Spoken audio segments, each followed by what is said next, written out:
네, 첫 만남과 다시 만남 중에 어느 만남이 더 반가울까요?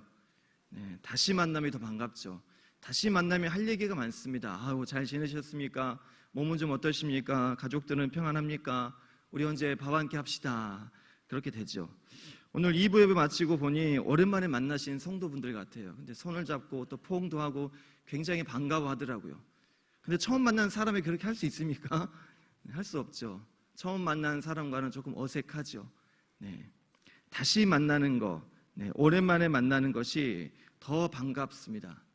제가 청소년부 담당을 할 때 교회 처음 오는 아이들을 대할 때 처음 만난 것처럼 대하지 않았어요. 오랜만에 만난 것처럼 그렇게 인사를 했어요. 목사님 오늘 처음 온 친구예요. 그러면 제가 오랜만이다. 왜 이렇게 오랜만에 왔어? 네, 그럼 친구가 저를 아세요? 알지. 이름이 뭔데요? 야, 내가 네 이름 모르겠냐? 너 응유하잖아. 엄마 아빠 잘 계시니? 네, 잘 계셔요. 형은 잘 있어? 형 없는데요. 동생 있었지. 동생 잘 있니? 동생도 없는데요. 곧 생길 거야. 네. 처음 만난 것처럼 인사하고 만나면 뭔가 어색하고 할 얘기가 없어요. 그런데 오랜만에 만난 것처럼 인사하니까 거리가 이렇게 좁혀지더라고요. 하나님께서도 우리를 다시 찾은 존재로 여기십니다. 우리는 죽었다가 다시 살게 된 존재들이죠. 하나님의 형상으로 창조된 우리를 보시고 심히 좋았다라고 하셨지만 아담과 하와의 범죄로 인간은 버려진 존재가 되었지요. 그런 우리를 예수 그리스도의 십자가로 다시 살게 하셨고 다시 하나님의 자녀가 된 귀한 존재들이죠. 그래서 탕자의 아버지도 이 내 아들은 죽었다가 다시 살아났으며 내가 잃었다가 다시 얻었노라 하니 그들이 즐거워하더라. 다시 찾게 될 때 더 큰 기쁨을 누릴 수가 있는 거죠. 그러니 우리의 존재가 얼마나 귀하고 얼마나 사랑스러우시겠습니까? 잃어버렸던 무언가를 다시 찾게 되었을 때 굉장히 기쁩니다. 소중히 여겼던 물건이나 나의 지난 시간들이나 오랫동안 함께했던 사람이나 내 삶이나, 사람들은 삶의 기쁨을 얻으려고 새로운 것들을 원합니다. 지금까지 경험하지 않았던 또 다른 기쁨들을 찾아 헤매지만 혹시나 현재 여러분의 삶에 기쁨이 없으시다면 잊고 있거나 잃어버렸던 무언가를 다시 한번 기억하시고 찾아보십시오. 그 안에서도 큰 기쁨을 누릴 수가 있을 것입니다. 잊고 있었던 무언가를 다시 기억해 보십시오. 내 삶의 목표나 꿈이나 소중한 사람들이나 아니면 나의 비전이나 다시 만나고 다시 찾게 될 때 더 큰 기쁨과 소망을 우리가 발견하게 될 것입니다. 그런 과정에서 되지 않았던 일이 조금씩 해결되는 것, 육체의 고통이 조금씩 호전되는 게 느껴질 때의 기쁨, 사람과의 갈등과 오해가 조금씩 해결될 때 사실은 마음의 안도감과 평안함을 우리가 얻게 됩니다. 잃어버렸던 삶이, 절망적이었던 삶에 조금씩 희망이 보이기 시작할 때 그때 이 기쁨 또한 우리가 잊어서는 안 된다는 거죠. 현재 나오미가 그런 순간에 있습니다. 다시 찾으려고 떠났지만 오히려 다 잃어버렸습니다. 다시 찾으려고 다시 고향 베들레헴으로 돌아왔는데 사람들은 그녀의 잃어버린 것들에만 관심이 많았다는 거죠. 잃어버린 그녀의 젊음이나 그녀의 미모나 잃어버렸던 그녀의 남편과 두 아들에게만 관심이 있습니다. 그녀의 잃어버린 지난날의 삶은 현재 쓰고도 쓴 쓰라린 상처로만 남아서 그녀를 더 이상 나오미가 아닌 마라로 만들었다는 거죠. 이전과는 너무나도 달라진 그녀를 사람들은 처음 만나는 사람처럼 대했습니다. 네가 나오미가 맞냐? 나오미가 맞는 것인가? 아무도 그녀를 다시 오랜만에 만난 사람으로 대하지 않았다는 거예요. 그리운 사람으로, 보고 싶었던 사람으로 나오미를 맞아주지 않았어요. 처음 만난 사람처럼 어색하게 대했다는 거죠. 그렇게 이런 시어머니를 대신해서 룻이 밖으로 나갈 수밖에 없었습니다. 하지만 그의 시어머니 나오미를 향한 룻의 헤세드가 또 다른 헤세드를 만드는 것이죠. 그 헤세드가 바로 누구입니까? 바로 보아스였습니다. 보아스의 이 헤세드로 인해 나오미는 다시 그녀의 이름을 되찾게 됩니다. 환희와 기쁨의 이름 나오미를 다시 되찾게 되었다는 거죠. 보아스는 그들을 처음 만난 사람으로 대하지 않았어요. 마치 굉장히 친분과 깊은 관계가 있는 듯 많은 배려들을 룻에게 베풀었습니다. 룻은 그냥 이삭을 줍는 가장 낮고 천한 사람으로 보아스가 대하지 않았다는 거예요. 종들을 통해 배려받게 했고, 더 많은 이삭을 종들이 흘리게끔 했고, 또 같이 할 수 없는 식탁의 교제를 룻을 초대해서 함께 하겠다는 거죠. 처음 만난 사람으로, 가장 낮고 천한 사람으로 대한 것이 아니라 굉장히 오랜만에 만난 사람으로, 여전히 귀하고 소중한 존재였던, 옆에 있던 친숙한 사람으로 보아스는 룻을 그렇게 대했다는 겁니다. 이런 룻의 이야기를 들은 나오미는 다시 그녀의 이름처럼 환희와 기쁨의 이름을 다시 되찾게 되었다는 거죠. 전능자가 심히 나를 괴롭게 하였고 내게 비어 돌아오게 하였고 나를 심히 괴롭게 하셨다라는 그 말이, 그 생각이 이제는 조금씩 잊혀지도록 다시 나오미는 헤세드를 베푼 보아스로 인해 환희와 기쁨을, 그녀의 이름을 다시 되찾게 되었다는 거죠. 다시 이름을 되찾게 된 나오미가 이제 삶을 되찾기 시작합니다. 그런데 자신의 삶이 아니라 룻의 삶을 되찾아 주려 합니다. 가난한 집에 시집 와서 남편도 잃었고 고생만 하고 지내는 이 며느리 룻을 위해 그녀의 삶을, 며느리의 삶을 다시 되찾아 줘야 되겠다라고 결심한 것이죠. 좋은 남자 만나서 결혼도 하고 아이도 낳고 행복한 가정을 만들어주고 싶었던 겁니다. 그래서 나오미가 점 찍어 놓은 사람이 바로 룻에게 헤세드를 베푼 보아스였습니다. 나오미의 계획은 그러했습니다. 타작마당으로 룻을 보내는 것이었습니다. 우리 2절에서 4절 말씀 함께 좀 읽어보겠습니다. 3장 2절부터 4절입니다. 내가 함께하던 하녀들을 둔 보아스는 우리의 친족이 아니냐. 보라, 그가 오늘 밤에 타작마당에서 보리를 까불리라. 그런즉 너는 목욕하고 기름을 바르고 의복을 입고 타작마당에 내려가서 그 사람이 먹고 마시기를 다하기까지는 그에게 보이지 말고 그가 누울 때에 너는 그가 눕는 것을 알았다가 들어가서 그의 발치 이불을 들고 거기 누우라. 그가 내 할 일을 내게 알려야 하리라. 당시 이 타작마당은 출산 것들의 결을 벗겨내는 작업을 하던 시간들입니다. 추수했던 보리와 밀을 다 모아서 알곡과 쭉정이를 걸러내는 작업을 하는 거죠. 그래서 밤새도록 먹고 마십니다.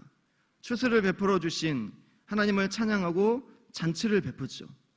그런데 이때 어떤 일도 함께 이루어지냐면 바로 음행들이 일어났다는 거죠. 곡식을 받으러 오기 위해 여인들이 오는데 그 여인들과 종들이 부적절한 관계들을 맺습니다. 그래서 호세아 9장 1절에 보면 이런 말씀이 있습니다. 이스라엘아, 너는 이방 사람처럼 기뻐 뛰놀지 말라. 내가 음행하여 내 하나님을 떠났고 각 타작마당에서 음행의 값을 좋아하였느니라. 이런 곳에 룻을 보낸다는 것은 굉장히 위험한 거죠. 당시 사사시대에는 이런 일들에 대해서 양심의 가책 없이 종이나 주인이나 서슴지 않고 이런 부적절한 관계들을 그 타작마당에서 벌였다라는 거죠. 나오미는 이런 곳에 룻을 목욕을 시키고 또 기름을 바르게 하고 의복을 입혀서 보아스의 이불 속으로 보냈습니다. 나오미의 이런 계획이 참 의심스럽고 의아스럽죠. 하지만 나름 나오미는 철저한 계획이 있는 것입니다.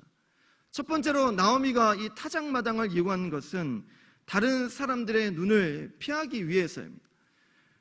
룻은 이방 여인이고 그렇기 때문에 이런 룻이 타작마당에서 주인인 전혀 관계할 수 없고 전혀 맺어줄 수 없는 극과 극의 관계인 보아스에게 관심을 내비쳤다는 것은 질타를 받을 만한 일이기에 사람들을 눈에 피하기 위해서, 또 다른 이유는 혹시나 보아스에게 거절당했을 때 룻의 신변을 보호하기 위해서였죠. 잠깐 지나간 음녀였구나 라고 생각되게끔. 나오미는 나름 철저한 계획을 가지고 룻을 준비시켜 타작마당으로 보낸 것입니다. 어쩌면 또 다른 이유가 있다면 보아스를 테스트하기 위한 것도 있습니다. 다른 주인들은 당연한 것처럼 그런 곳에서 음녀와 음행을 저질렀는데 과연 보아스는 어떠할까? 우리에게는 헷세드를 베푼 보아스는 과연 남들처럼, 가진 자들처럼 육체의 정욕을, 욕망을 따라 사는 사람인가, 그렇지 않은 사람인가를 테스트해 보기 위해 그렇게 하지 않았나 싶기도 합니다. 밤중에 보아스가 몸을 들이켜보니 한 여인이 자신의 옆에 누워 있는 것입니다. 다른 주인들은 당연히 음녀라고 생각하고 부적절한 관계를 맺었습니다. 그러나 보아스는 그렇지 않았습니다. 네가 누구이냐? 당신의 여종입니다. 당신의 여종을 덮으소서. 당신이 기업 물을 자입니다. 사실은 이게 무슨 황당한 말입니까? 이게 무슨 황당한 이야기냐? 당신과 나는 아무런 관련도 없는 그런 사람이다. 그러니 보리를 받아 내려가라 라고 말할 수도 있는 것이죠. 하지만 보아스는 이렇게 말하였습니다. 우리 10절 11절 함께 보겠습니다. 그가 이르되 내 딸아 여호와께서 내게 복 주시기를 원하노라. 내가 가난하건 부하건 젊은 자를 따르지 아니하였으니 내가 베푼 인애가 처음보다 나중에 더하도다. 그리고 이제 내 딸아 두려워하지 말라. 내가 내 말대로 내게 다 행하리라. 내가 현숙한 여자인 줄을 나의 성읍 백성이 다 아느니라. 참으로 인격적인 말과 존경의 말과 축복의 말을 어쩌면 음녀와 같은 룻에게 보아스는 전하였습니다. 그리고 그에게 약속을 건넵니다.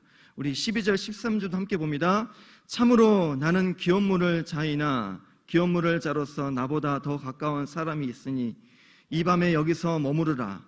아침에 그가 기업 물을 자의 책임을 내게 이행하려 하면 좋으니 그가 그 기업 물을 자의 책임을 행할 것이니라.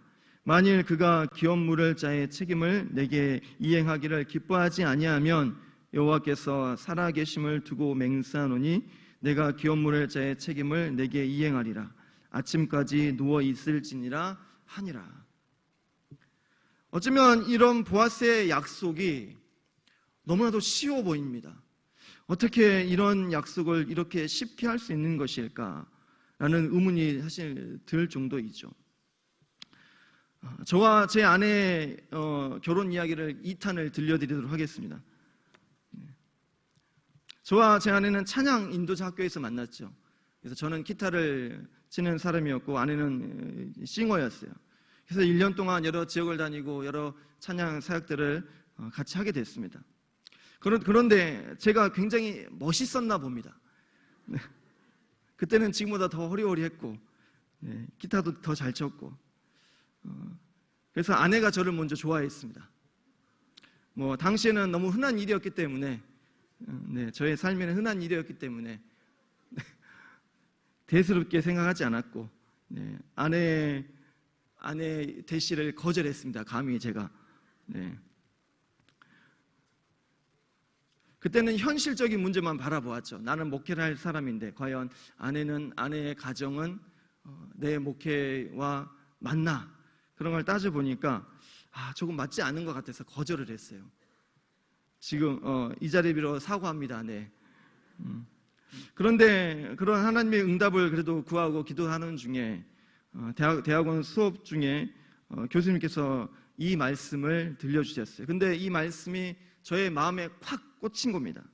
히브리서 10장 8절의 말씀입니다. 믿음으로 아브라함은 부르심을 받을 때에 순종하여 장래의 유업으로 받을 땅에 나아갈새 갈 바를 알지 못하고 나아갔으며, 이 말씀이 제 마음에 확 들어오는 거예요.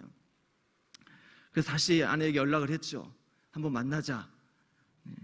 다시 만나는데 그날따라 아내가 너무너무 예뻐 보이는 거예요.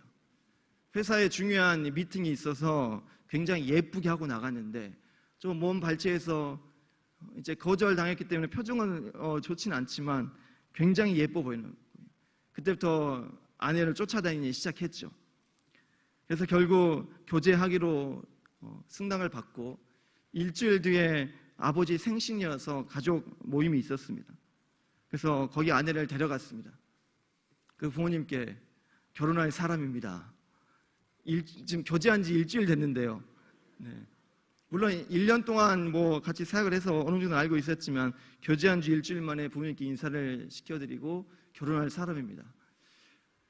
아니, 만나는 사람이 없는 걸로 알고 있었는데 연애를 했던 거니? 아니요, 일주일 됐습니다. 결혼을 이렇게 쉽게 하는 거니? 네. 하지만 결혼 허락을 받았고 또 장인 장모님께도 허락을 받아서 교제를 시작한 지 3개월 만에 결혼식을 올렸습니다. 그리고 지금 새 아이를 낳았고 1월 달에 넷째가 태어나고 아주 잘 먹고 잘 살고 있습니다. 제 마음을 돌이킬 수 있었던 것은 바로 하나님의 말씀이었죠. 장래의 일을 생각할 때에 갈 바를 알지 못하지만 하나님께서 하신 약속을 믿고 나아간 것이죠. 보아스도 마찬가지입니다. 그의 현실을 보면 룻과 그가 맺어지는 것은 이것은 극과 극의 차이인 거예요. 거절할 수밖에 없고 안 되는 만남인 거예요. 하지만 보아스는 자신의 처지를 먼저 생각한 것이 아니에요. 나는 이렇게 부유한 자고 신분을 가진 자고 이러한 자가 어떻게 이방 여인 룻과 그것도 재혼해야 되는 상황인데 맺어질 수가 없는 상황인 거죠. 하지만 보아스는 자신의 처지를 보기보다도 상대방의 상황과 처지를 본 것이죠. 그들에게 새로운 삶을 되찾아 주기 위해, 이름을 되찾아 주기 위해 보아스가 또 다른 헤세드를 룻과 그리고 나오미에게 베푼 것입니다.